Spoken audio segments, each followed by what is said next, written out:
নতুন করে কর্মসূচির মাধ্যমে তৃণমূল পর্যায়ে খেলাধুলার প্রতিভা অন্বেষণের উদ্যোগ নিয়েছে সরকার।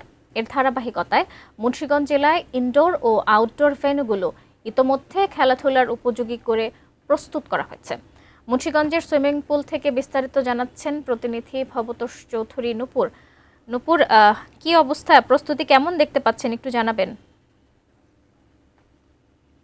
আসলে মুন্সিগঞ্জের যে ক্ষুদে শিশুদের বের করার জন্য, খেলার প্রতি আগ্রহ করার জন্য কিন্তু এই নতুন করে যে কর্মসূচি নিয়ে নেওয়া হয়েছে, তারই ধারাবাহিকতায় কিন্তু 2 তারিখের পর থেকে কিন্তু মুন্সিগঞ্জের 8টি ইভেন্টের জন্য কিন্তু প্রায় 3,322 জন বালক বালিকা আপনার এই রেজিস্ট্রেশন করেছে।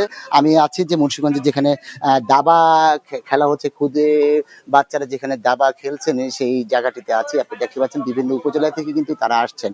আসলে সর্বোপরি আমরা যতটুকু জানি যে এখানে কিন্তু 10 তারিখ পর্যন্ত কিন্তু এই মুন্সিগঞ্জে খেলা হবে। তারপরে কিন্তু এখান থেকে 6টি উপজেলা ও 1টি পৌরসভা, মুন্সিগঞ্জ সদর পৌরসভা থেকে কিন্তু 7টি টিম নিয়ে কিন্তু তারা আঞ্চলিক পর্যায়ে অংশগ্রহণ করবেন এইসব শিশুরা।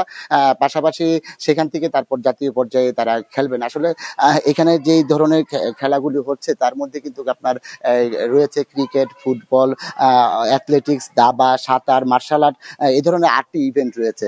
আমাদের যে ইভেন্টগুলো যেখানে যেখানে পরিচালিত হচ্ছে সেসব স্থানগুলোতে কিন্তু মোটামুটিভাবে আমরা যত কথা বলেছি সবকিছুই আপনার সুন্দরভাবে এবং শান্তিপূর্ণভাবে হচ্ছে। আমি এই মুহূর্তে একজন টিম ম্যানেজার যিনি টঙ্গিবাড়ি থেকে আসছেন, তার সাথে আমি কথা বলবো।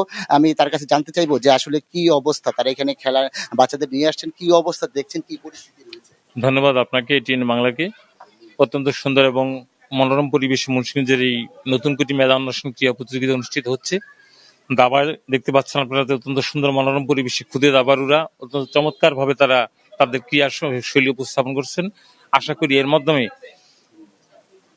এর মাধ্যমে তারা তাদের প্রতিভার বিকাশ ঘটিয়ে জাতির জন্য তারা ভালো কিছু বয়ে নিয়ে আসতে সক্ষম হবে। মাদক এবং সন্ত্রাসমুক্ত সমাজ গড়ার লক্ষ্যে যে সরকারের পদক্ষেপ, সেই পদক্ষেপটাকে আরো জাগরিত করবে। এটিএন নিউজকে, এই প্রোগ্রামকে লাইভ কাস্ট করার জন্য অত্যন্ত আন্তরিক শুভেচ্ছা এবং অভিনন্দন জানাচ্ছি এবং আশা করি এটিএন নিউজ এই সংবাদকে মানুষের দোরগোড়ায় পৌঁছে দিয়ে মানুষের মধ্যে, যুব সমাজের মধ্যে আরো জাগরণ তৈরি করবে এবং জাতির উন্নয়নের জন্য আরো উন্নয়নমূলক কাজ করবে। এই প্রত্যাশা থেকেই আপনাদেরকে ধন্যবাদ জানিয়ে আমি আমার বক্তব্য শেষ করছি। ধন্যবাদ সবাইকে। হ্যাঁ, ধন্যবাদ। আপনারা আসলে যেমনটি শুনছিলেন যে খুব সুন্দরভাবে এবং সার্বিক ব্যবস্থাপনার মধ্য দিয়ে কিন্তু এইসব প্রতিযোগিতাগুলি হচ্ছে এবং যারা যারা টিম নিয়ে আসছে বিভিন্ন উপজেলা থেকে তারা এখানে সন্তুষ্টি প্রকাশ করেছেন।